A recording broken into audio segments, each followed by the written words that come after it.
신령한 체험을 성경적으로 어떻게 기준을 잡고 있어야 할까요? 안녕하세요. 전도하다가 한 분을 만났습니다. 이분은 신령한 체험을 강조하며 자기의 구원을 확신했습니다. 이분의 아들은 지적 장애인인데 이분의 말씀으로는 귀신이 들어와서 그런 것 같다고 그 귀신을 쫓아내기 위해서 여러 교회를 다녔다고 합니다. 아들이 16살에 갑자기 쓰러져 거의 죽었는데 병원에서도 그냥 지켜보고 있었다고 합니다. 그때 예전에 동생이 비슷한 경험이 있어서 예수님 이름으로 귀신아 나가라 라고 했더니 그때부터 조금씩 나아지더니 다시 살아났다고 합니다. 이분은 성경에 대해서도 꽤 많이 알고 있으며 하나님에 대해서도 확실히 믿고 있는데 이상하게도 대화를 나누다 보면 성경에 근거한 하나님이 아니라 자기의 체험을 계속 얘기합니다. 우리 교회 말씀도 연속해서 4번이나 간절한 태도로 들었고 영원한 속죄에 대해서도 확실히 인정을 했습니다. 그러면서도 한편으로는 아들의 병이 나으려면 신령한 체험을 해야 한다고 생각하고 있습니다. 아들의 병을 낫게 하려는 간절한 마음은 이해가 되지만 정확한 기준을 모르겠어서 질문을 드립니다. 하는 질문입니다. 같이 좀 잠깐 간단하게 생각을 해보겠습니다. 먼저 신령한 체험을 성경적으로 어떻게 기준을 잡고 있을까요?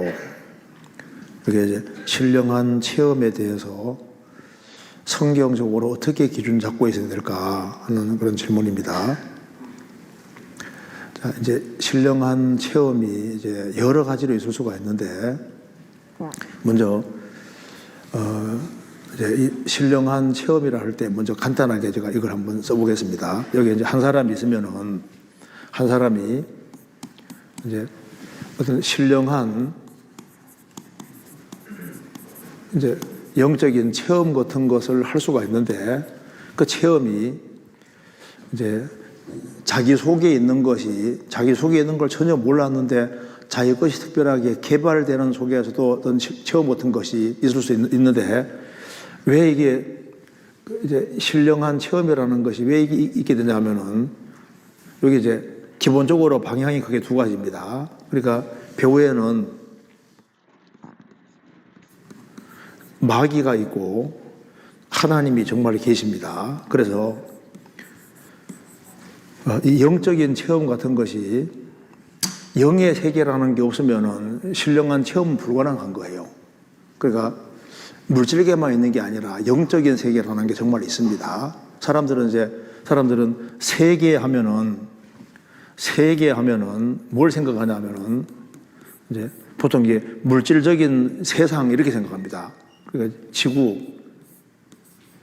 땅덩어리가 있는 세상 생각하는데 성경에는 세계 하면은 지구만 가르치게 하는 게 아니라 영적인 세계도 같이 얘기를 하고 있습니다. 영적 세계도 지금 눈에 보이는 세계만큼 실제로 있는 거예요. 그러니까 배후에 영적인 것이 작용하고 있다고 말입니다. 성령도 역사하고 악령도 역사하는 그런 세상을 살고 있는 거예요. 먼저 성경 잠깐 찾아봅시다. 고린도 전서 한 군데 먼저 봅시다. 고린도 전서 4장 9절 보세요. 4장 9절.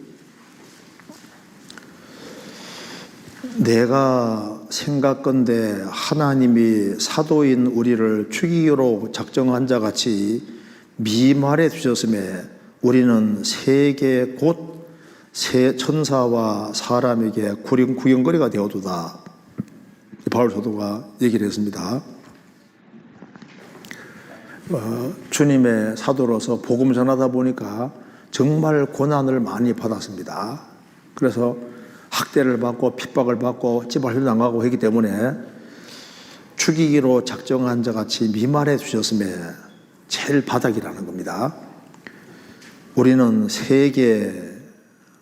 세계는 사람이 활동하는 곳만이 아니라 세계는 곧 천사와 사람에게 구경거리가 되어두다.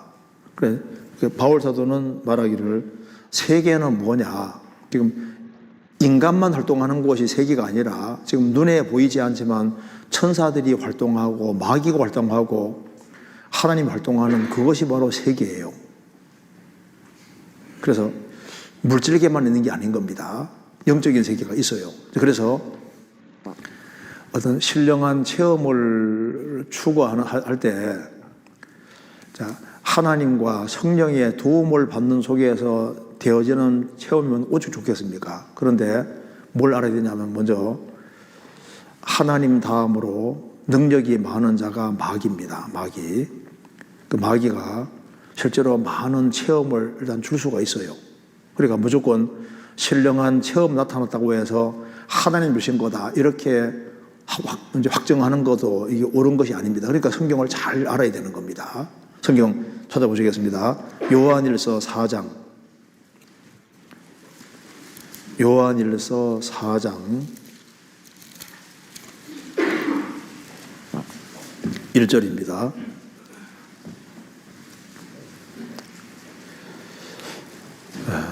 사랑하는 자들아, 영을 다 믿지 말고 오직 영들이 하나님께 속하였나 시험하라. 많은 거짓 선자가 세상에 나왔음이니라.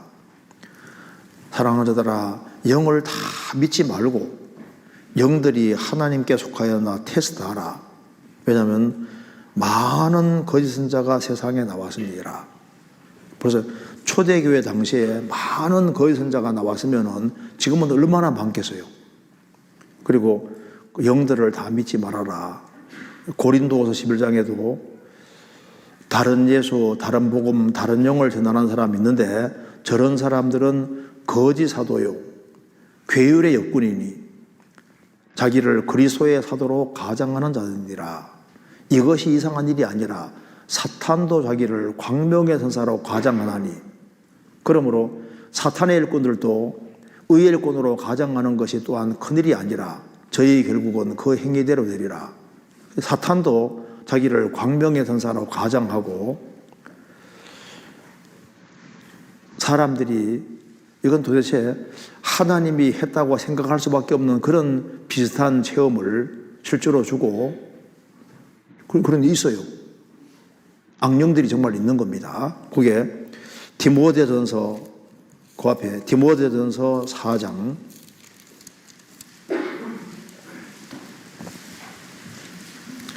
1절입니다.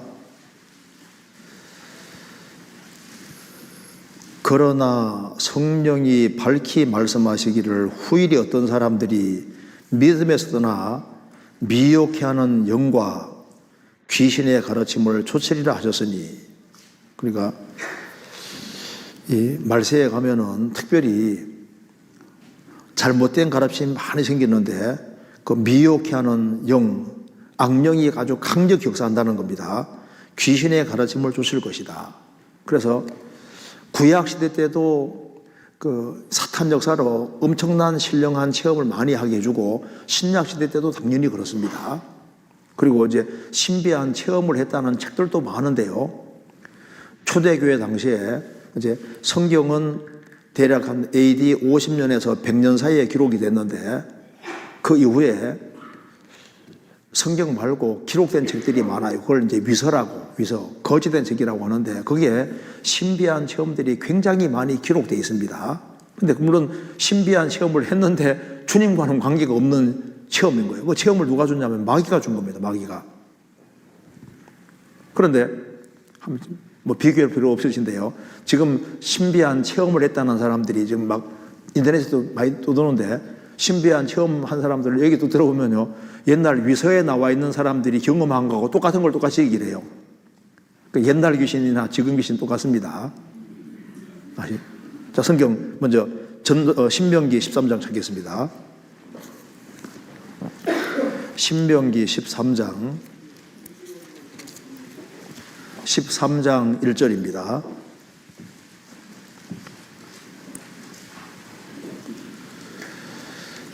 1절 제가 읽겠습니다. 너희 중에 선지자나 꿈꾸는 자가 일어나서 이적과 기사를 내게 보이고 내게 말하기를 내가 본래 알지 못하던 다른 신들을 우리가 쫓아 섬기자 하며 이적과 기사가 그 말대로 이룰지라도 너는 그 선자나 꿈꾸는 자의 말을 청종하지 말라. 이는 너희 하나님 여호와께서 너희가 마음을 다하고 성품을 다하여 너희 하나님 여호와를 사랑하는 여부를 알리하사 너희를 시험하심이니라. 이렇게 성경 말씀하기를 너희 중에 선지자나 꿈꾸는 자가 일어나서 이적과 기사를 내게 보이고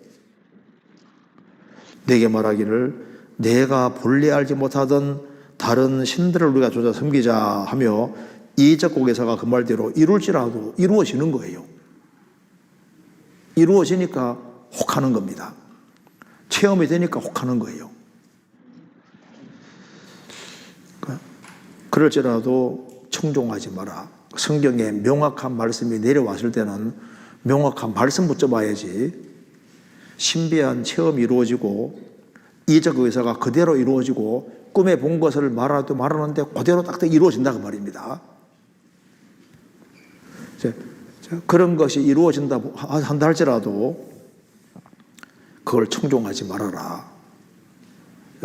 성경에 명확한 말씀이 내려왔을 때는 말씀에 배치되는 그 무엇이 나타나도 받아들이면 안 될 걸 말씀하는 겁니다. 그러니까 악령이 실제로 많이 있습니다. 성경 신명기 18장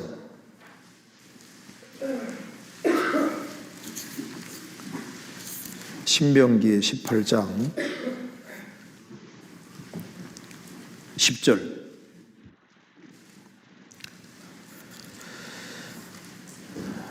그 아들이나 딸을 불 가운데로 지나게 하는 자나 복술자나 그 점치는 사람이나 길흉을 말하는 자, 길하다 흉하다 하는데 맞아요. 또 묘술을 하는 자나 무당이나 지는 자, 중얼중얼 주문해 오는 사람이 있습니다. 지는 자나, 근데 이게 지는 자가 왜 문제가 되냐 하면은 이 동일한 말을 막 계속 반복을 하게 만들면은 자기 생각이 없어집니다. 그러니까 이제 생각을 물어 돌리기에 제일 좋은 것은 동일한 말을 반복하는 거예요. 딴 생각 안 들게 하려면요, 잡생각 안 들게 어떻게 하면 되는 거 아시죠? 한 말을 계속 반복해서 하면 딴 생각이 없어져요. 이제 막 스트레스 받고 막 힘든 게 많으면요, 성경 이렇게 하나만 계속 하면요, 딴 생각 없어진다고. 그러니까 이제 중얼중얼 주문 내고 이렇게 하면요, 자기 생각이 막 없어지고 비거든요. 비면은 딴 것이 역사하기가 원래 쉬워요. 묵상은 성경으로 채우는 거잖아요. 명상은 비우는 겁니다. 그래서 이제 자꾸 명상 같은 걸 좋아하면 잘못하면 다른 영역에 붙잡히기가 쉽다니까요. 여기 이제 그 주문 같은 걸 외워서 이게 악령 불러내는 사람도 실제로 있습니다. 동일한 것을 반복할 뿐 아니라 그 주문 같은 걸 외우는 사람이 있는데 그게 이제 그렇게 해서 악령을 불러들일 수 있는 겁니다. 그래서 그 진언자나 신접자나 박수나 초혼자를 너희 중 용납하지 마라. 그 초혼자는 실제로 혼을 불러내는 사람이 있어요. 그래서 이제 어머니가 돌아가셨는데 어머니가 너무 보고 싶어요. 만날 수 없잖아요. 죽음 건너갔으니까. 그러면 초혼자를 찾아갑니다. 돈 많이 주고 우리 어머니 좀 불러내달라고. 그러면 이제 실제 초혼자는 혼 불러내는데 어머니 불러내는 게 아니라 어머니에게 붙어 다녔던 귀신을 불러내는 거예요. 그래서 초혼자에게 이제 악신이 딱 붙잖아요. 붙으면은 목소리가 싹 바뀌어가지고 옛날에 어머니가 말했던 목소리로 말을 하고 어머니가 안아줬으면 안아준 그 행동 그대로 하잖아요. 그러면 엄마 하는데 엄마가 온 게 아니라 그 엄마에게 붙었던 귀신이 와서 이렇게 얘기를 하는 건데 엄마라고 착각을 하는데 너무 똑같이 행동하니까 엄마인 줄 아는 거예요. 그 초혼자들이 있습니다. 그래서 초혼자를 너희 중에 용납하지 마라. 죽음을 딱 건너가면은 다시 세상에 나올 수가 없는 거예요. 그래서 조상 숭배할 때 조상 오면 오죽 좋아요. 조상이 오는 게 아니라 귀신들이 우르르 오는 겁니다. 조상이 오는 게 아니에요. 조상이 오면은 조상 숭배했는데 하루 빼먹으면요, 부모님이 오시면요, 아니 뭐 사정이 있어 그럴 수도 있지 하고 이해를 하는데, 조상 숭배 하다가 안 하면 자꾸 해코지 하잖아요. 왜냐하면 부모님이 오는 게 아니라 악령들이 오기 때문에 그런 거라고요. 악령들이 있습니다. 자, 먼저 성경에서 명확한 말씀이 딱 내려오면은 그 말씀 붙잡아야지, 말씀과 배치되는 어떤 체험이 생기더라도 그걸 쉽게 받아들이면 안 되는 겁니다. 성경 예레미야 29장.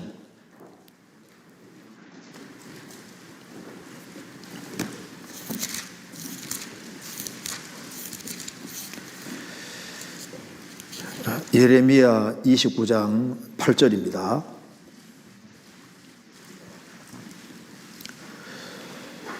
만군의 여호와 이스라엘의 하나님이 이같이 말하노라.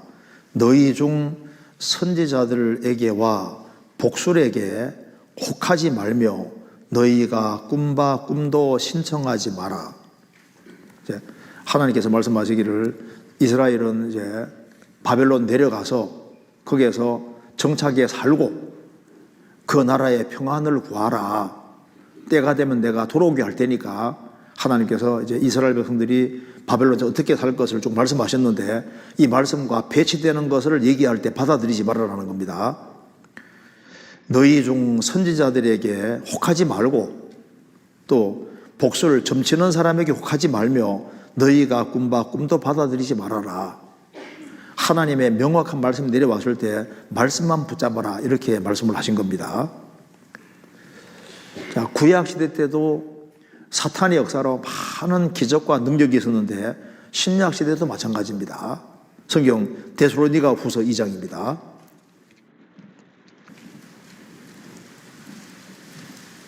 마지막 때는 사탄의 역사로 신령한 신비한 체험 같은 것이 많이 있을 수 있습니다. 데살로니가 후서 2장 9절입니다. 악한 자의 임함은 사단의 역사를 따라 모든 능력과 표적과 거짓 기적과 불의의 모든 속임으로 멸망하는 자들에게 임하리니 이는 저희가 진리의 사랑을 받지 아니하여 구원함을 얻지 못함이니라. 이러므로 하나님이 유혹을 저희 가운데 역사하게 하사 거짓 것을 믿게 하심은 진리를 믿지 않고 불의를 좋아하는 모든 자로 심판을 받게 하려 함이니라. 여기에 아주 중요한 내용이 나와 있습니다. 여기 보면은 악한 자의 임함은 사단의 역사를 따라 모든 능력과 표적과 거짓 기적이라는 건 기적은 나타나는데 속이는 기적이다 그 말입니다. 너무 틀리는 기적인 거예요. 불의의 모든 속임으로 멸망하는 자들에게 말이니 이는 저희가 진리의 사랑을 받지 아니하여 어떻게 해요?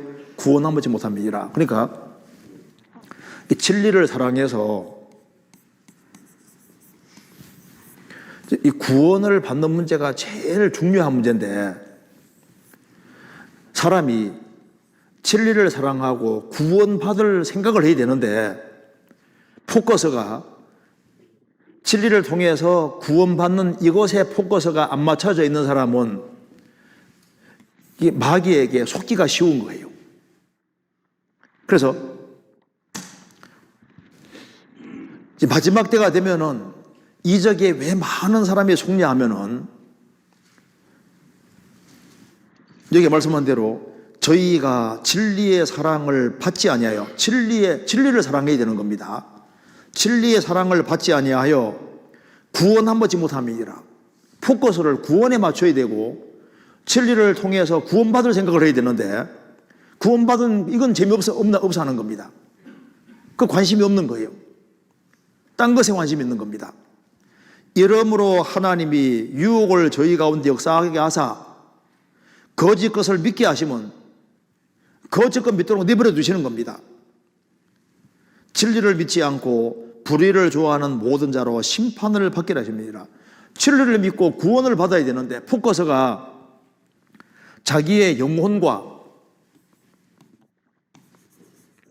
이 지옥 갈 영혼이 구원받는 이쪽에 포커스가 맞춰져야 되는데 이것에 영혼과 진리와 구원 여기에 관심 없는 사람은 나는 내 관심 없다 하는 사람들, 그런 사람들은 그냥 거짓 기적과 미혹 체험 이런 것에 그냥 노출되도록 내버려 둬버리는 거예요. 그래서 사람들은 막 자기가 막 신비한 체험을 많이 했다고 하는데 막 기도를 막 세게 했더니만 뭐 신비한 체험 같은 거 많이 얘기를 하는데 신비한 체험은 얘기를 하는데 진리를 사랑해서 회개하고 구원받은 그 체험이 있어야 되는데 그 체험은 관심 없는 거예요. 그래서 누가 이 거짓된 체험에 붙잡히냐 하면은 진리를 사랑하지 않는 사람, 구원에 관심 없는 사람, 그런 사람들이 딴 것에 딱 붙잡히는 거예요. 예수님께서 마지막 시대를 얘기하면서 기적과 이런 것에 대해서 체험에 대해 굉장히 조심하라고 말씀하셨습니다. 마태복음 24장.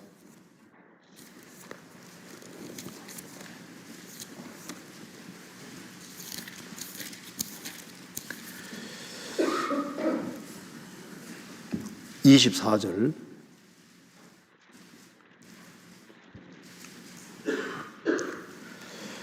거짓 그리스도들과 거짓 선자들이 일어나 큰 표적과 기사를 보이어 할 수만 있으면 택하신 자들도 미혹해 하리라. 그러니까 이제 마지막 때가 되면은 거짓 그리스도들과 거짓 선자들이 일어나서 큰 표적과 기사를 보여서 할 수만 있으면 택하신 자들도 미혹하게 할 것이다. 정찰이라는 겁니다. 그래서 계시록 13장 13절에는 7년 혼란 속에 들어가면 사탄이 능력으로 큰 이적을 행하는데 심지어 사람들 앞에서 불임을 확 내리고 한다고 말입니다. 그러니까 엄청난 기적이 나타나고 능력이 나타나는데 그런데 구원에는 관심이 없는 거예요. 그러니까 신약 성경에도 마술사 시몬도 굉장한 기적을 행했습니다. 능력을 행했습니다. 근데 이제 구원은 아니잖아요. 자, 그래서 먼저 이 기적을 잠깐만 정리해야 되겠습니다. 요거 잠깐 먼저 봅시다.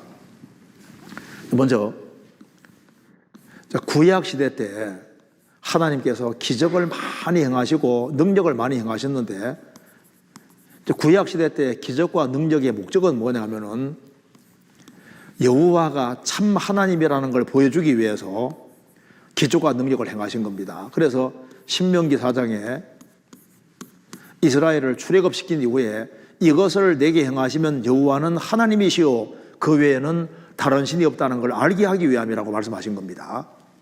구약 시대 때 기적의 목적은 이제 다른 신은 다 가짜고 여호와가 참 하나님이라는 걸 보여주기 위해 주님이 많은 기적과 능력을 행하셨고 이제 하나님께서 이스라엘에게 성경을 주시고 성경대로 예수님이 오셨습니다.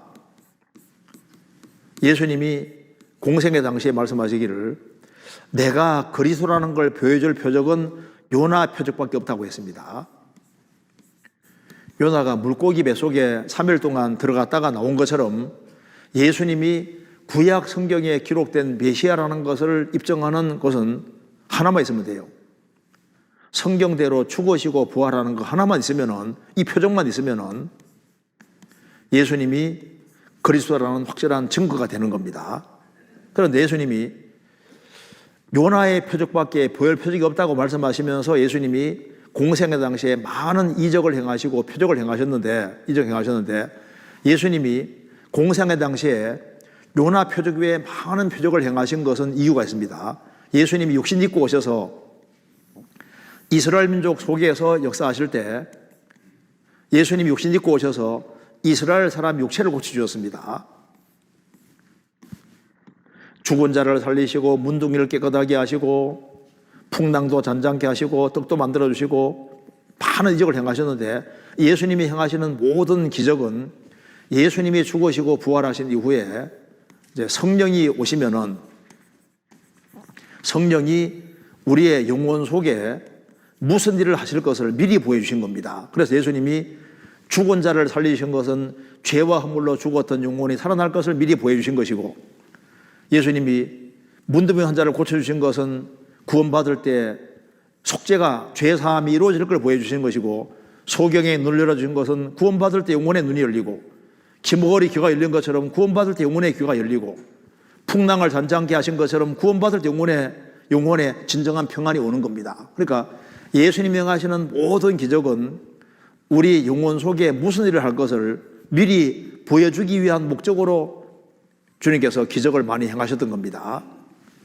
그리고 예수님이 죽으시고 부활하신 이후에 사도들 또 기적을 많이 행했는데, 사도들은 왜 기적을 행했냐 하면은, 이 당시에 유대인들은 예수님을 배척해서 그리스도가 아니라고 하고, 이방인들은 성경도 없으니까 기적이 없이는 전도하기가 어려웠습니다. 그래서 마가복음 16장 보면은 예수님이 따르는 표적으로 말씀을 확실하게 증거하시니라.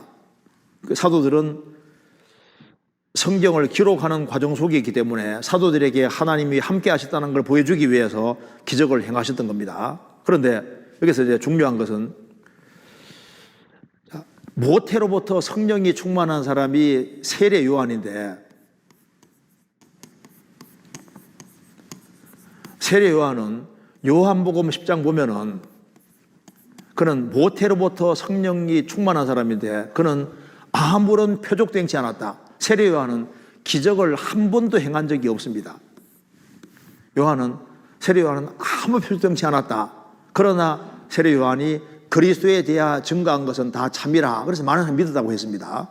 세례 요한은 그리스도를 증거하러 온 사람이기 때문에 하나님은 기적으로 이렇게 설명이 되지만은 예수님이 구세주라는 걸 믿는 것은 성경 통해서 믿기 때문에 세례 요한은 하나님을 증거한 사람이 아니라 예수 그리스도를 증거하러 온 사람이기 때문에 성경 가르쳐서 성경에서 말하는 분이 바로 예수님이다.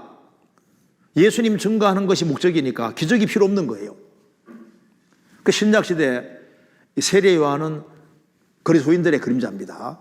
세례 요한은 예수님 증거하러 온 것처럼 신약시대 그리스도인도 예수님 증거하러 오기 때문에 이제 성경 통해서 그리스도를 정확히 증거하면 그 사람이 구원받을 수 있는 거예요. 그래서 이제 역사적으로도 이제 성경이 딱 번역이 되어지고 성경으로 전도할 수 있는 기회가 주어지면 자동스럽게 기적이 사라져 갔습니다. 그래서 전도가 돼가지고 이제 전도되는데 이제 성경책도 없고 아무것도 없어요. 그럴 때는 선교하는 사람이 선교하러 들어가면 기적이 많이 있었습니다. 실제로 우리나라도 초창기 때 기적이 많이 있었거든요. 이제 그 성경이 다 기록이 되고 성경으로 전도할 수 있는 시대가 되면은 자연스럽게 기적은 후퇴되는 거예요.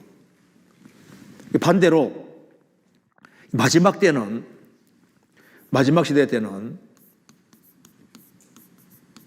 이제 아까 전에 말씀드린 대로 구원받지 못하게 하려고 사탄 역사로 기적이 많이 나타납니다. 기적이. 그래서 마지막 시대 때는 마귀 역사로 엄청난 기적이 많이 나타날 수 있기 때문에 그 안속을 하면 어떻게 해야 되느냐?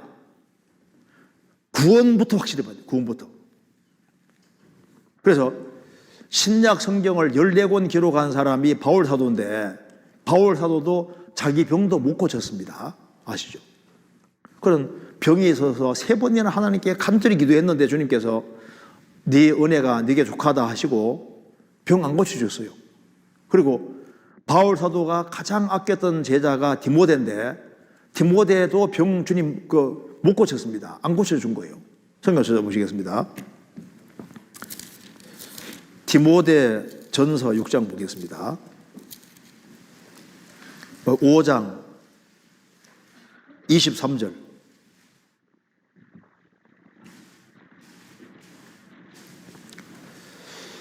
이제부터는 물만 마시지 말고 내외 비위와 자주 나는 병을 인하여 포도주를 좀 쓰라. 디모데는 몸이 약했습니다. 이제부터는 물만 마시지 말고 내 비위와 위장 쪽이 좀 안 좋았던 것 같아요. 그리고 자주 나는 병을 인하여 포도주를 조금 쓰라. 어떤 사람은 포도주에 꽂혀가지고 포도주 먹어도 되네, 술 먹어도 되네. 이게 이제 그 소화 돕기 위해서 약용으로 조금 쓰라고 한 겁니다. 이런 거만 뭐예요? 포도주. 술 먹으라 그런 말이 아닙니다. 문맥 보면 알 수 있잖아요. 그리고 바울 사도 동력자가 드로비모인데 병이 들었는데 병 안 고쳤습니다. 그 병 들었는데 그대로 두고 전도로 갔잖아요. 디모데후서 4장입니다. 4장 20절. 그래서 에라스도는 고린도에 머물렀고 드로비모는 병들므로 밀레도에 두었노니, 그 드로비모가 바울과 함께 전도 다니던 사람인데 병들므로 밀레도에 그냥 두고 갔습니다. 그러니까 신약 성경 14권 기록한 사람도 무조건 병을 다 고친 게 아니다 그 말입니다. 그렇잖아요. 그러면 이제 여기서 이제 우리가 아주 이제 중요한 사실을 알 수 있습니다. 자, 다시 한번 봅시다. 여기 데살로니가 후서 2장 보세요. 2장 9절에 불의의 모든 속임으로 멸망하는 자들에게 말이니, 데살로니가 후서 2장 10절입니다. 불의의 모든 속임으로 멸망하는 자들에게 말이니 이는 저희가 진리의 사랑을 받지 아니하여 구원함을 얻지 못함이니라. 그러니까 진리를 사랑해서 구원을 확실하게 얻는 이 체험, 이게 제일 중요한 거예요. 먼저는 구원을 확실히 받아야 됩니다. 구원은 이론이 아니거든요. 그래서 이제 신앙 안에서 이게 체험을 얘기를 할 때,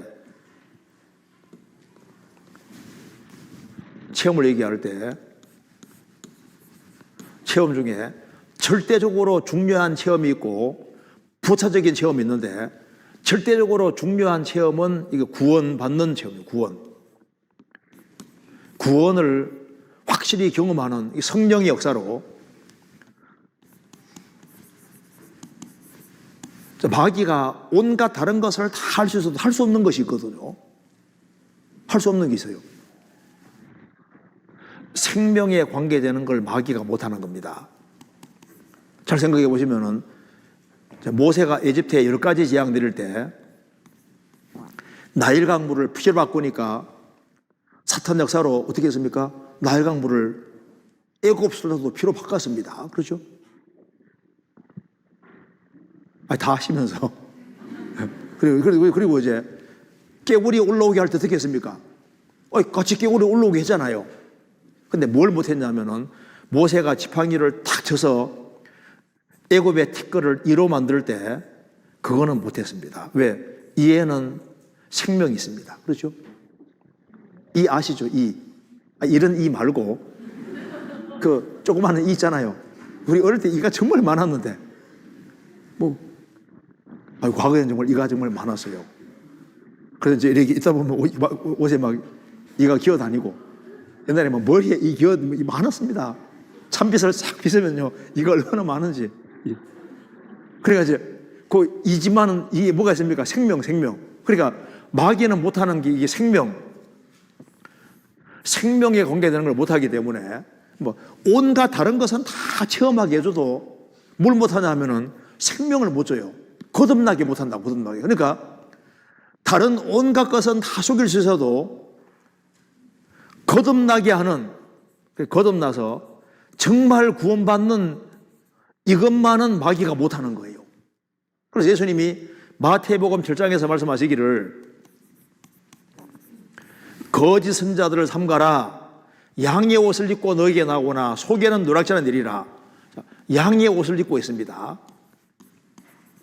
속에는 이리가 들어있어요.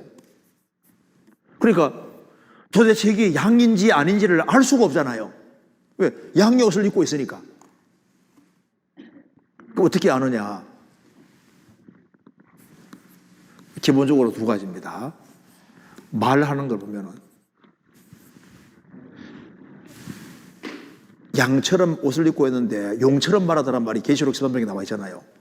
그러니까 일단 말하는 걸 들어보면 기본적으로 알 수 있고, 또 한 가지 가장 중요한 것은 새끼 낳을 때, 이리가 양가죽 수고에서도 새끼 낳을 때 뭐 낳습니까? 양을 낳습니까? 이리 낳습니까? 이리. 그러니까 그 새끼 보고 하는 거예요. 그러니까 영적 생명 탄생, 요거는 속일 수 없는 거니까. 그러니까 체험도 제일 중요한 체험은 구원받는 체험이고, 그 나머지 다른 체험은 이건 부차적인. 그럼 봐요.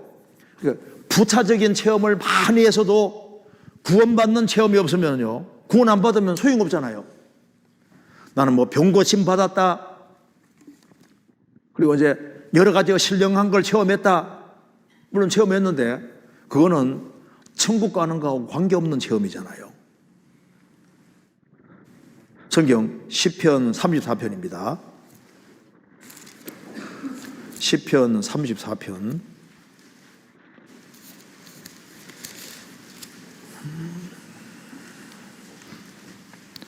8절입니다.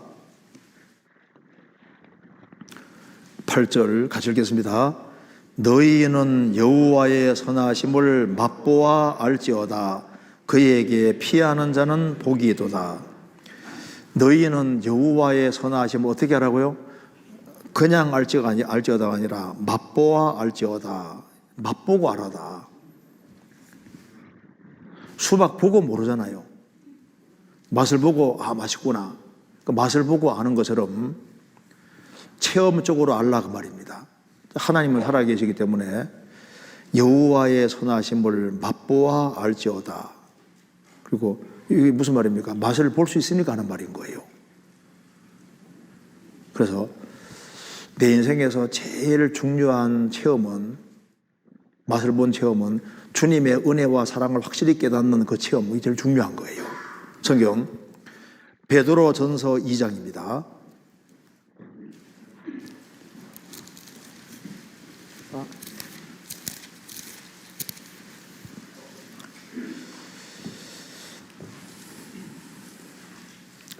일 절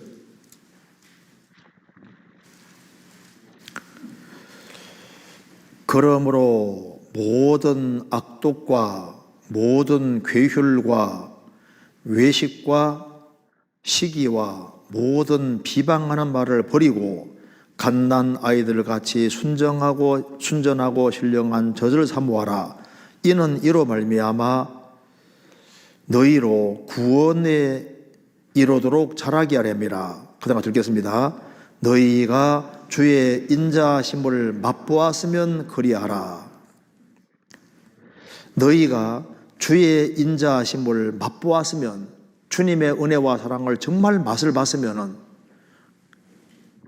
확실히 구원을 체험했으면 그 말입니다. 그러면은 이제 신령한 저 사모에서 영적으로 구원받은 게 확실하면 주님의 말씀의 저서를 잘 사모해서 영적으로 성장하고 자라야 된다는 겁니다. 너희는 여호와의 선하심을 맛보아 알지어다. 너희가 주의 인자하심을 사랑을 맛보았으면 그리하라. 맛보았으면. 자, 그래서 구원을 받았다는 게 참 중요한 겁니다. 그래서 저게 이렇게 간단하게 정리를 했고요. 전도하다가 한 분을 만났습니다. 이분은 신령한 체험을 강조하며 자기의 구원을 확신했습니다. 그런데 구원을 강조해야지, 구원 외에 다른 신령한 체험을 강조하는 사람은 이게 구원이 정말 중요한지를 모를 수 있는 겁니다. 구원받고 나면 제일 중요한 것이 구원이잖아요. 구원 체험인 거예요. 구원 체험보다 더 중요한 게 없습니다. 그래서 또 신령한 체험에서도 이게 말씀과 맞는지를 점검해 봐야 되고, 말씀하고 맞는 게 더 중요한 거예요. 하나님은 말씀으로 나타나시니까 말씀 붙잡는 것이 하나님 붙잡는 것이고, 말씀 버리는 게 하나님 버리는 게 되는 겁니다. 사울이 하나님 말씀을 버리니까 하나님 사울을 버렸잖아요. 계시록 3장에는 내가 인내의 말씀을 지켰은 적 또한 내가 너를 지켜 말씀 지키는 사람들이 지켜주시는 거예요. 고린도전서 4장에는 기록한 말씀밖에 넘어가지 말라고 했습니다. 그래서 여기에 이분은 신령한 체험을 강조하며 자기의 구원을 확신했습니다. 그러니까 내가 이렇게 체험을 많이 했기 때문에 구원을 확실히 받았다. 근데 이것저것 체험이 많다는 게 중요한 게 아닙니다. 진짜 확실한 체험은 복음을 깨우치는 체험이에요. 성경 찾아보시겠습니다. 데살로니가 전서 1장입니다. 데살로니가 전서 1장 4절. 하나님의 사랑하심을 받은 형제들아 너희를 택하심을 아노라. 그다음 들겠습니다. 이는 우리 복음이 말로만 너희에게 이른 것이 아니라 오직 능력과 성령과 큰 확신으로 된 것이니 우리가 너희 가운데서 너희를 위하여 어떠한 사람이 된 것은 너희 아는 바와 같으니라. 바울 사도가 데살로니가 성도들에게 너희들을 정말 하나님의 택함 받은 걸 알겠다, 구원 확실히 받은 걸 알겠다 하면서 이렇게 말했습니다. 이는 너희들이 이제 택함 받은 걸 내가 확실히 알겠다. 그 이유는 우리 복음이 말로만 너희에게 이런 것이 아니라, 복음이 말로만 끝나면 이론이잖아요.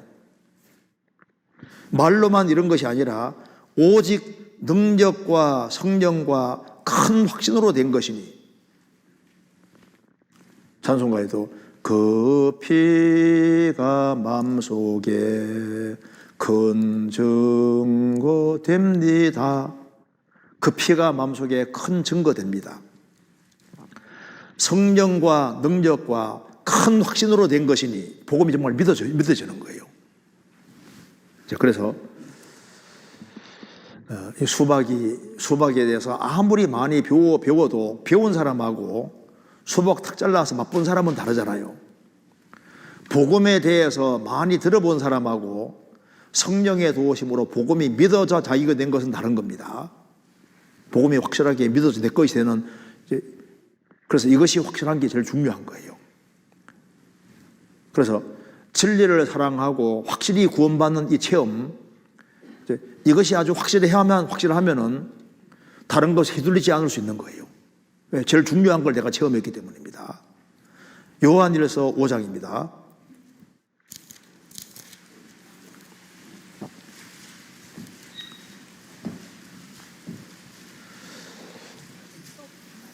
(5장 6절입니다)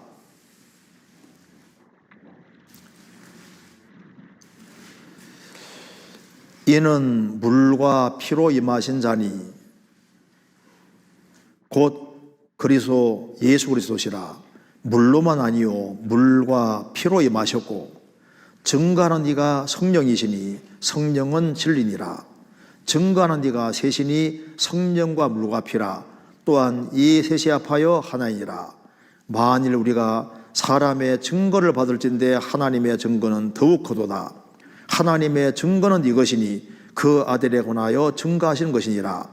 하나님의 아들을 믿는 자는 자기 안에 증거가 있고 하나님을 믿지 아니하는 자는 하나님을 거짓말하는 자로 만드나니 이는 하나님께서 그 아들에 관하여 증거하신 증거를 믿지 아니하였음이니라. 예수님은 물과 피로 임하신 자니 곧 예수 그리스도시라. 물로만 아니요 물과 피로 임하셨고, 왜 이걸 물과 피로 임하셨다는 걸 강조하냐면은 이 당시에 영지주의자들은 예수님이 사람처럼 보였는데 영이고 사람이 아니라고 생각을 하는 사람이 많이 있었습니다. 예수님은 진짜 육신 입으셨고 창에 찔릴 때 피와 물이 같이 흘렀잖아요. 예수님은 정말 사람으로 오셨다는 겁니다. 그러면서 진짜 사람으로 오셨는데 여기에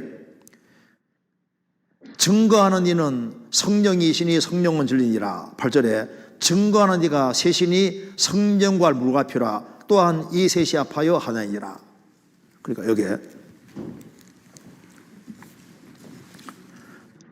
성령과 물과 피로 임하셨다. 여기에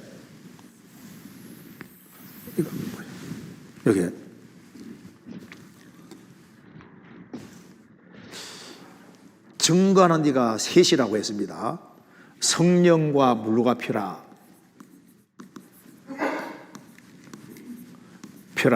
이 셋이 합하여 하나라고 했습니다. 이게 무슨 말이냐면은 여기에 물이라는 것이 셋이 합하여 하나라고 했으니까 무게가 똑같은 거예요. 그러니까 말씀은 말씀인데 무슨 말씀이냐 하면은 이 성경 속에 예수님이 오셔서 우리 죄를 사해 주시겠다는 약속의 말씀이 얼마나 많아요. 그러니까 구약은 그리스도께서 오셔서 우리 죄를 사해 주시겠다는 약속의 말씀이고, 예수님은 실제로 오셔서 십자가 죽어서 피를 흘리셨습니다. 성령께서는 성경에서 그리스도께서 오셔서 죄를 사해 주겠다는 약속의 말씀에다가 예수님께서 피를 흘려서 확정하셨고, 성령은 그것이 사실이라고 증거하는 거니까 성령과 물과 피가 하나다. 그러면서 하나님의 아들을 믿는 자는 자기 안에 증거가 있고, 그 자기 안에 무슨 증거가 있습니까? 바로 이 증거가 있는 거예요. 이 증거가. 하나님이 말씀대로 예수님이 오셔서 피를 흘림으로 내 죄값을 다 지불한 게 확실한 사실이다 하고 성령께서 이걸 믿어지게 해주시는 거예요. 그래서 간증을 할 때 이 구원을 확실히 체험한 사람은 입에서 뭐가 나오게 되어 있냐 하면은 뭐가 나와야 됩니까? 복음이 나오게 되어 있는 거예요. 어떤 사람 보면 이제 간증을 하는데 보면은 뭐 방언한 걸 체험하고 얘기하고 뭐 입신한 걸 체험하고 그다음에 뭐 입신해서 막 신령한 세계 본 거 막 체험하고 하는데, 그건 아주 큼지막하게 얘기하는데 이 복음을 깨우치는 것이 얼마나 중요한데 그건 안 나와요. 그거는 다른 체험을 강조하는 겁니다. 자, 마태복음 7장에서 사람들이 말합니다. 주님, 우리가 주의 이름으로 선전으로 다며 주의 이름으로 귀신 내쫓고 많은 공동 행치 않았습니까? 주님 모른다고 했잖아요. 주님 앞에서 자신이 천국 갈 수 있는 근거로 내가 말씀 전하지 않았습니까? 천국 가는 사람이 말씀 전했다고 천국 가는 게 아니잖아요. 하나님 앞에서 내가 이렇게 귀신 내쫓지 않았습니까? 병 고치지 않았습니까? 의사들은 병 많이 고치니까 의사들 다 천국 가야 되겠네요. 푸닥거리에도 병 많이 났잖아요. 입에서 뭐가 나와야 되냐 하면은 복음이 딱 믿어진 게 제일 중요한 체험인 거예요. 그런데 이제 내가 체험한 걸 얘기를 하면서 그게 막 곁들여서 그냥 복음 얘기하고 뒤섞어서 얘기하고 그게 이상한 겁니다. 지옥 갈 사람이 천국 가는 체험은 복음 외에는 다른 방법이 없어요. 그렇잖아요.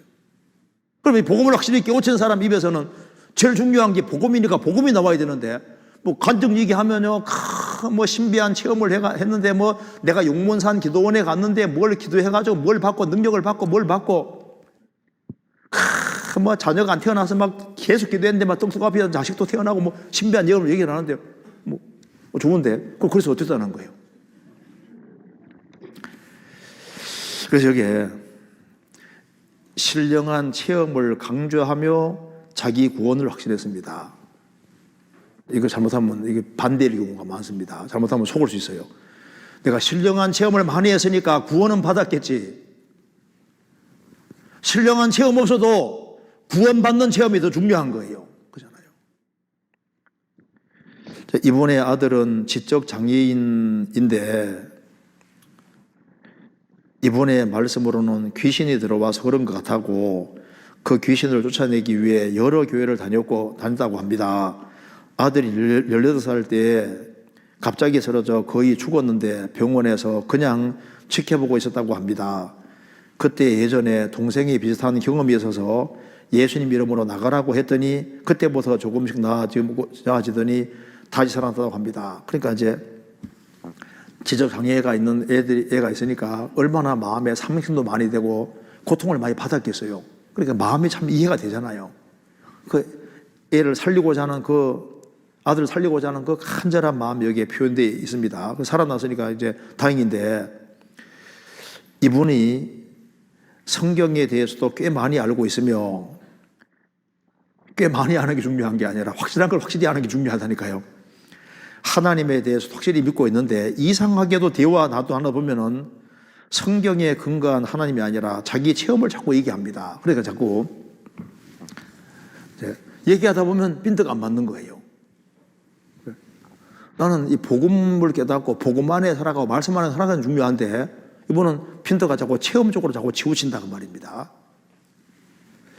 저도 한 분을 오래전에 만났는데 이분이 우리나라에서 막 이적 같은 거 많이 행하는 그분 밑에 직속 밑에 있는 사람인 거예요. 여기 쭉 가는데 그 이적에 딱 붙잡혀 있으니까 다른 말씀이 안 들어가요. 안 들어가요. 그 기적에 딱 붙잡혀 있으면은 그것이 붙잡혀서 딴 것이 안 들어가더라고. 이분도 분명히 무슨 체험 같은 걸 많이 한 것 같습니다. 그래서 대화 나누다 보면은 성경에 근거한 하나님이 아니라 자기 체험을 계속 얘기합니다. 우리 교회 말씀도 연속해서 4번이나 간절한 태도로 들었고 영원한 속죄에 대해서도 확실히 인정했습니다. 그러면서도 한편으로는 아들의 병이 나으려면 신령한 체험을 해야 한다고 생각하고 있습니다. 아들의 병을 낫게 하려는 간절한 마음은 이해가 되지만 정확한 기준을 모르겠어 질문드립니다. 그런데 지적장애가 있어도 그리고 이제 말귀를 알아듣고 믿을 수 있으면요 복음을 깨우칠 수 있도록 그것에 포커스를 맞춰야 되는 게 맞습니다. 이제 그래서 이렇게 병 낫는 거하고 죄 사함 받는 것이 어느 게 쉬울까요? 여기 한번 찾아봅시다. 성경에 누가복음 5장 한번 보세요. 누가복음 5장 23절.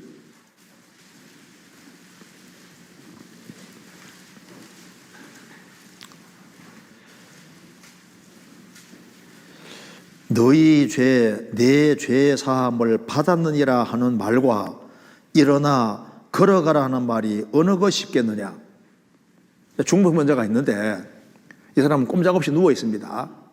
그러면 이제 네 죄 사함 받았느니라 이거 하고 일어나 걸어가라 어느 말이 쉽겠느냐.